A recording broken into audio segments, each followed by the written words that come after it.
কোথায়? আমার বাড়ি জালালপুর, ডিস্ট্রিক্ট হচ্ছে মালদা, কালিয়াচক হচ্ছে থানা। তোমার বাবার নাম কি? জেমস শেখ। জেমস শেখ। মার নাম? মায়ের নাম রেনু বিবি। কেউ ভাবন তোরা? আমরা দু ভাই এক বোন।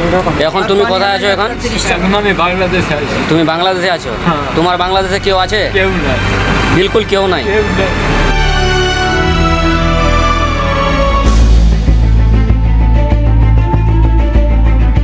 ভিন রাজ্যে বাঙালি হেনস্থা নিয়ে সরব মুখ্যমন্ত্রী মমতা বন্দ্যোপাধ্যায়।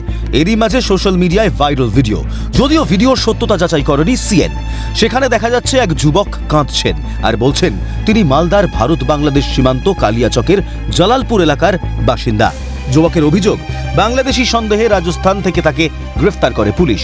আধার কার্ড দেখালেও পরিচয়পত্র হিসেবে মানতে চায়নি। 2 মাস জেলে বন্দি রাখার পর তুলে দেয় বিএসএফ এর হাতে। ত্রিপুরা সীমান্ত দিয়ে বাংলাদেশে পুশ ব্যাক করে বিএসএফ।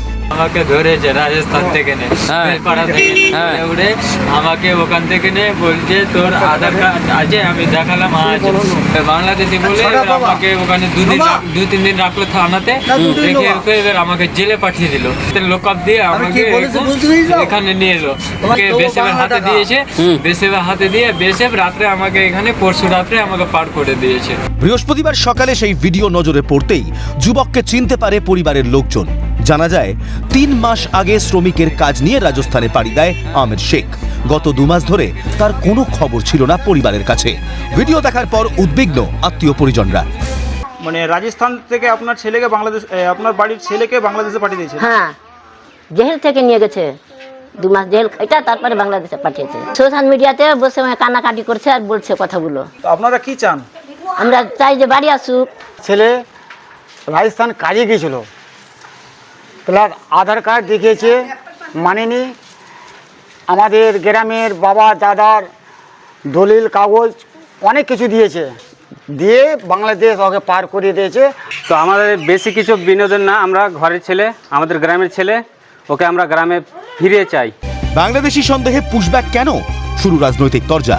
বিজেপি সরকারের অপসারণের দাবি জানিয়ে তৃণমূলের অভিযোগ, বিজেপি শাসিত রাজ্যে বাংলা ভাষীদের ওপর চলছে অত্যাচার। আমরা যারা বাংলা ভাষায় কথা বলি, বাংলায় বাস করি, আমরা সত্যি আতঙ্কিত। যেভাবে অত্যাচার করছে, কোথাও আটকে দিচ্ছে, ডিটেনশন ক্যাম্প টাইপের করে সেখানে ঢুকিয়ে দিচ্ছে, কোনো তথ্য না নেওয়ার আগে বাংলাদেশে পুশ করে দিচ্ছে। এই সরকার যতদিন থাকবে মানুষকে জ্বালিয়ে যাবে। কত প্রমাণ মানুষ দেবে বলুন তো? অনুপ্রবেশ ইস্যুতে সুর চড়িয়ে তৃণমূলের সাজানো ঘটনা বলে দাবি বিজেপির। অনুপ্রবেশ করে পশ্চিমবঙ্গে ঢুকেছিল, তারপরে তৃণমূলের যত নেতা আছে তারা গ্যাস গাপ্পা দিয়ে টাকা খেয়ে এদেরকে নানা রকম অবৈধ কার্ড করে দিয়েছিল। এখন পুলিশ দেখতে পেয়েছে যে এক জায়গাতেই তো সবচেয়ে বেশি 2 নম্বরই কার্ড হয়, সেটা হলো পশ্চিমবঙ্গ, এবং তৃণমূল কংগ্রেস এই যাত্রা পালাটা সাজিয়েছে। কেন হয়রানির শিকার হতে হচ্ছে পরিযায়ী শ্রমিকদের? রাজনৈতিক দড়ি টানাটানিতে কার্যত শাঁখের করাতের অবস্থা গরিব খেটে খাওয়া মানুষগুলোর। তবে তারা আশায় আছেন হয়তো তাদের ছেলে ঘরে ফিরবে। এখন সরকার সেই যুবককে ঘরে ফেরাতে কি ব্যবস্থা নেয় সেটাই দেখার। মালদা থেকে ক্যামেরায় উদয় মণ্ডলের সাথে সমক লাহিড়ী, ক্যালকাটা নিউজ।